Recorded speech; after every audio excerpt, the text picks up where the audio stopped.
मैं वही से वापस ज्वाइन कर लेता हूँ।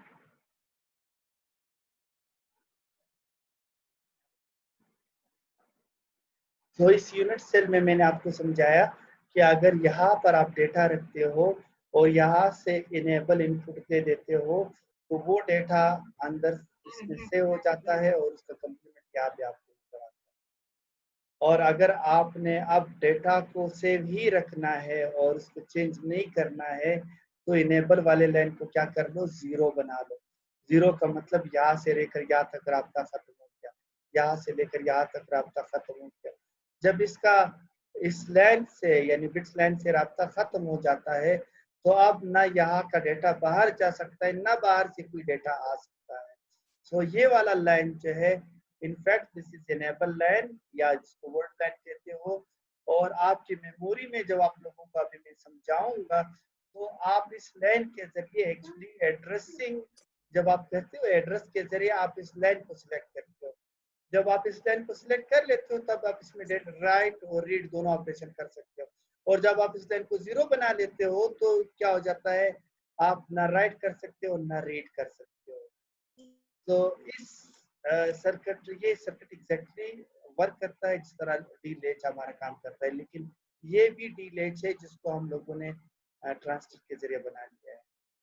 यहाँ पर एक रजिस्टर नजर आ रहा है, दूसरा रजिस्टर नजर आ रहा है और उसका फंक्शन भी आपको समझ में आया।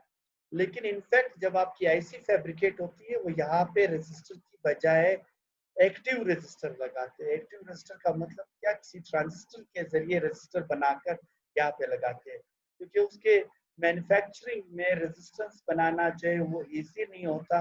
और दूसरी बात के रेजिस्टेंस ज्यादा लोड कंज्यूम करता है, ज्यादा पावर कंज्यूम करता है। तो इन दो रेजिस्टर्स की जगह वो क्या करते हैं, यहाँ पे दो इस तरह के ट्रांजिस्टर्स लगाते हैं जिसका इंटरनल रेजिस्टेंस जो है वो इसी रेजिस्टर के बराबर होता है। सो वो जो दो ट्रांजिस्टर्स, आप ये समझ लें कि ये दो transistors just behave like these two resistor. जब आप इसको गेट पर पॉजिटिव वोल्टेज दे देते हो तो यहाँ से लेकर यहाँ तक एक खास रेजिस्टेंस शो करते हैं। इस तरह आपको मैंने यहाँ से समझाया, इस तरह यहाँ पे मैंने समझाया कि जब आप इसको 1 दे देते हो तो इसका इंटरनल रेजिस्टेंस यहाँ से लेकर यहाँ तक अपीयर हो जाता है। अब ये जो इंटरनल रेजिस्टेंस है वो उसी को यूटिलाइज करते हुए इसको एज अ रजिस्टर यूज किया हुआ है। So these when these are used as resistors, then it is called active resistance. So both are same circuits. ठीक है, so ये दोनों सेम सर्किट है।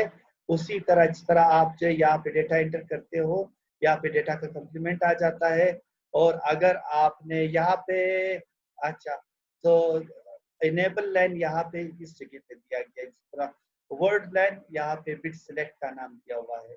सो यहाँ पे वर्ड लाइन यहाँ पे दिया हुआ है, जब आप इसको सिलेक्ट करते हो तो यहाँ पे डेटा एंटर भी कर सकते हो, रीड भी कर सकते हो। और अगर आपने इसको 0 बना दिया तो डेटा अंदर ट्रैप रहेगा, ना तो रीड कर सकोगे फिर ना यहाँ पे फिर राइट कर सकोगे। सो अब इस मॉडल को आप ध्यान में रख लीजिए। सो ट्रांजिस्टर बेस्ड यूनिट सेल है स्टैटिक रैम का।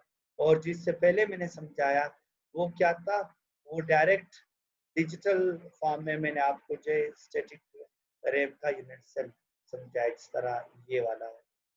तो अब मैं इसको थोड़ा सा फॉरवर्ड कर लेता हूँ और फिर आपको समझा देता हूँ कि ये यूनिट सेल किस तरह जो है स्टैटिक रैम के अंदर इनकॉर्पोरेट करते हैं और किस तरह वो है। अच्छा, ये वाला सर्किट भी उसी तरह काम करता है, लेकिन ये सर्किट अधूरा काम करता है, इस वजह से इसकी बजाय मैंने आपको ये वाला सर्किट समझा दिया। क्योंकि जब आप जो है इस सर्किट को एक्सप्लेन करते हो तो आपको पता चलता है कि इसमें इनेबल वाला कोई खास इनपुट नहीं है जो लॉन्ग टाइम के लिए सेव कर सके। सो अब जब आप जहाँ पर याद रखते हो तो इसकी बजाय आप किसको याद रखोगे, इसकी बजाय आप इस सर्किट को याद रखोगे या फिर किसको याद करोगे या फिर इसको याद करोगे। Be remember all are same.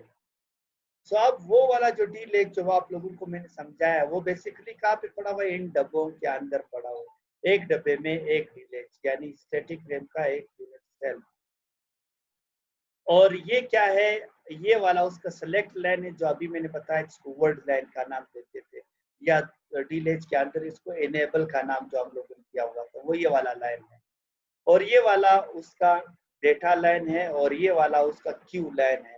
या अगर आप दूसरे सर्किट में देख लो, ट्रांजिस्टर वाले सर्किट में, तो ये क्यू और ये क्यू कंप्लीमेंट हो जाएगा।